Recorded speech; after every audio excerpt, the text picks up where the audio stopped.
Alors dans un premier temps, bonjour et bienvenue à tous dans l'épisode 6 de Petite sortie entre amis. Bonjour, ça va? Toi, tu vas dans les chaînes YouTube des gens. Spécial Melon, champion de France, doublé champion d'Europe, tranquille. C'est pas vrai, c'est ma chaîne, d'accord. Monsieur, je vous connais pas, donc vous allez me laisser tranquille. Ok. On parle pas aux inconnus, d'accord? Ok.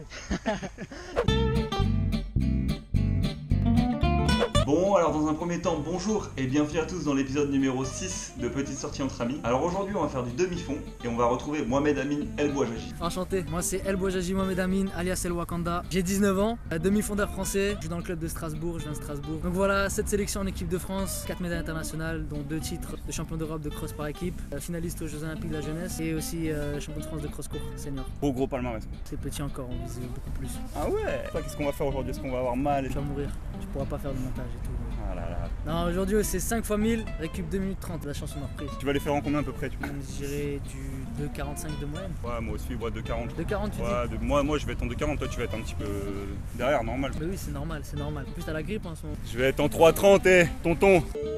Ouais Antoine. Ouais, Mohamed, ça va? Je me suis rendu compte que j'avais oublié de te poser une question. Juste si tu pouvais décrire un peu le demi-fond. Le demi-fond, c'est une discipline qui en regroupe plusieurs. Ça va du 800 au 10 000. Ça regroupe aussi le cross, qui est une discipline hors stade. C'est le juste équilibre entre la vitesse et l'endurance. Il faut être à la fois rapide et endurant. Et puis voilà quoi. Ça te va? Ouais, ça me va.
Allez Antoine, allez. Ça sent. Hein? Lui? Ah,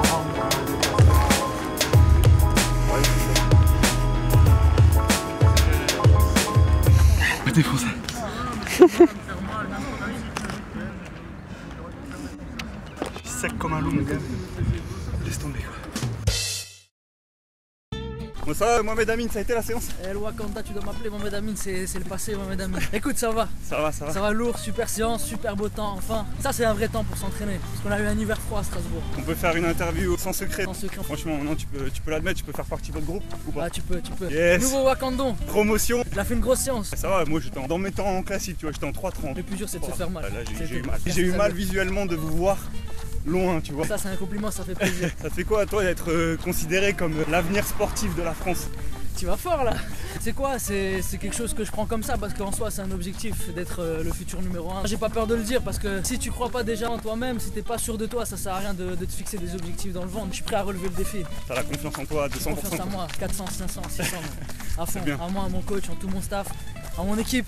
En toi maintenant, vu que tu fais partie de la team. Yes. Est-ce qu'on peut parler un peu de Mehdi Bala? T'es un peu sur ses traces, non? Je dirais pas que j'ai la même histoire que lui, mais on a un peu une histoire en commun dans le sens où on vient de la même ville, pratiquement du même quartier, du même club. Nos coachs se connaissent super bien. Actuellement, je pense que c'est la légende du demi-fond français. C'est un exemple, hein. Il me suit, je le connais très bien. Franchement, t'es jamais fatigué pendant une séance? T'as jamais envie de claquer la porte et de dire merde? C'est quoi, je vais pas te mentir. Tu veux vraiment connaître ma réaction? Je me dis, mais pourquoi je fais ça? Pourquoi je me lève pour ça? Pourquoi ça pique comme ça? Tu vois, à chaque fois que tu fais une séance, tu te dis c'est la dernière que je fais, et quand t'as fini, bah tu te dis non, je vais en refaire plein d'autres. Faut travailler dur, c'est la clé du succès. Tu peux nous dire comment t'as découvert un peu l'athlétisme? Depuis que je suis petit, je fais partie du profil de ces petits jeunes là qui courent un peu partout, qui sont jamais épuisés. Quand j'étais petit, j'ai d'abord appris à courir avant d'apprendre à marcher. J'arrivais pas à rester debout et garder l'équipe, donc du coup je faisais des sprints et je me cassais la gueule, tu vois. Et donc après à 5 ans, mes parents m'ont mis à l'athlétisme vu que c'était le sport qui me correspondait le mieux, je pense. Donc voilà, j'ai commencé l'athlé à 5 ans à partir de là, et puis voilà. Si moi demain je veux commencer le demi-fond, d'après toi, comment est-ce que je dois m'y prendre? Moi, ce que je te conseillerais, c'est de commencer toujours doucement. Sinon, tu vas te blesser ou tu vas pas progresser du tout. Surtout que ce sport, il est ingrat. On joue pas vraiment en demi-fond, tu vois. Tu peux pas appeler ton pote, tu dirais bien, on va faire un 1500 mètres comme ça, tu vois. Ça marche pas comme ça. Est-ce que c'est un sport qui est accessible à tout le monde? N'importe quel niveau peut faire l'athlé. Ok. Peut faire du demi-fond. Tout le monde. Comment t'es arrivé dans le haut niveau? C'est fou parce que dis-toi que j'ai failli arrêter l'athlé. Parce que je faisais du taekwondo en même temps. Et je voulais me consacrer qu'à ça. Et en fait j'ai rencontré Jean-Marc Ducré en KD1. Au bout de 2 mois et demi d'entraînement avec lui, j'ai fait ma première sélection. Donc à partir de ce moment-là, je me suis dit non. Il y a eu un déclic. Il y a eu un déclic. Et puis maintenant on avance bien, on est dans les plans. En parlant de Jean-Marc Ducré, c'est ton coach, comment vous entendez? C'est d'abord un coach, certes il est strict, quand il faut nous remettre à notre place, il nous remet à notre place. Sa phrase préférée, fin de carrière.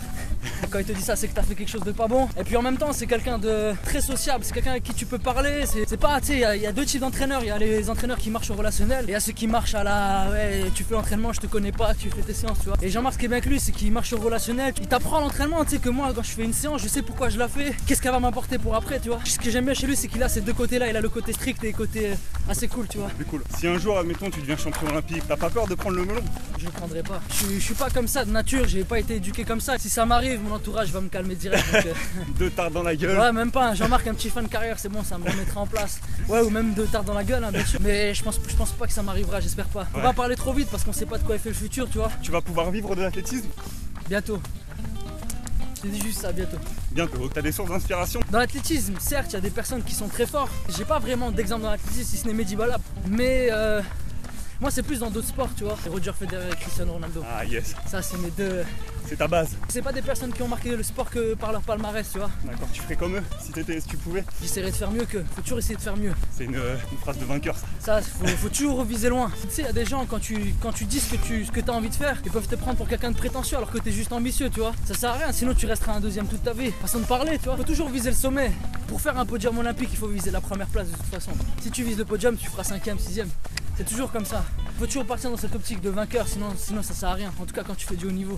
Tu peux nous parler un peu de tes objectifs? J'en ai 3. JO 2020, 2024, 2028. T'as pas un chrono dans la tête? Les chronos, ça viendra tout seul. La seule chose que je pense aujourd'hui, c'est travailler.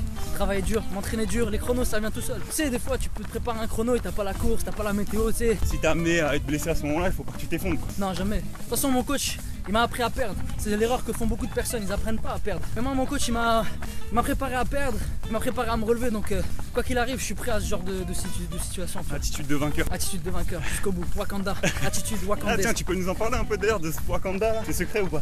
Non, j'ai dit qu'il y aura aucun secret. Tu sais, t'as regardé les dessins animés Yakari et tout. Et moi, c'est leur surnom qui me perturbe, tu sais, visage pâle, bison séché, guidon crispé, tu sais pas, des trucs comme ça. Je me suis toujours dit, ouais, moi si j'étais un Indien, je serais quoi? Donc j'ai fait une petite recherche, je suis tombé sur un truc de test, tu devais répondre à plein de questions, plein de choses. Et au final, je suis tombé sur le fils de la lune. Dans la langue Sioux, ça se dit Wakanda. Et ça a 2 significations, ça veut dire le fils de la lune et le pouvoir intérieur. Donc voilà, moi j'ai trouvé mon surnom enfin d'Indien, c'est Wakanda, d'où le W. C'est une exclue à ce que tu me donnes ou Morandini il est au courant par exemple? Morandini? Non, il est pas au courant. Ouais, j'ai une exclue. T'as une exclue. Ah mon gars, je suis dégommé. Nickel mec, merci, c'est cool. Merci à toi. Merci beaucoup d'avoir visionné cet épisode, j'espère que ça vous a plu. Merci beaucoup à Mohamed Amin de m'avoir laissé participer à une de ses séances d'entraînement. Vous pouvez retrouver toutes les informations de El Wakanda sur sa page Facebook, je vais mettre le lien dans la description de la vidéo. Alors pour le mot de la fin, il y a une toute petite nouveauté. Je voulais juste vous dire que j'avais lancé une page Tipeee. Alors si vous voulez m'aider ou que vous voulez tout simplement plus de détails, je vous laisse le lien dans la description, vous en faites ce que vous voulez. Je remercie au passage mes 2 premiers tipeurs, force à vous. Pour les retardataires, je vais mettre les anciens épisodes ici ou ici. Et enfin, comme d'habitude, pour l'amour du sport, n'hésitez pas à partager la vidéo, n'hésitez pas à rejoindre la page Facebook, n'hésitez pas à vous abonner à la chaîne YouTube, c'est important, objectif 100 000 abonnés dans 2h30. Le classique, n'hésitez pas à mettre un petit pouce bleu vers le ciel. Et enfin, n'oubliez pas, vive le sport, mais le plus important, faites-vous plaisir. Allez, Ciao.